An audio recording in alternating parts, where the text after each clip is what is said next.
Antes de acostarte, regálate un momento para hablar con Dios. Unas palabras sinceras pueden cambiar tu noche por completo. El Señor es mi pastor, y nada me faltará.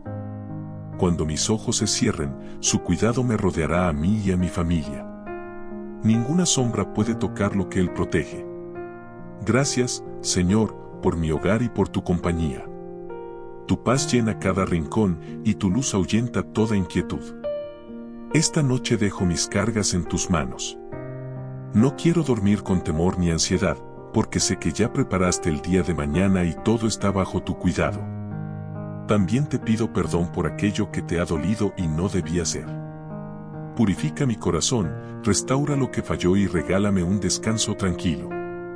Me acuesto confiando en que mañana me espera un día de bendiciones, de puertas abiertas, de provisión y de prosperidad bajo tu voluntad.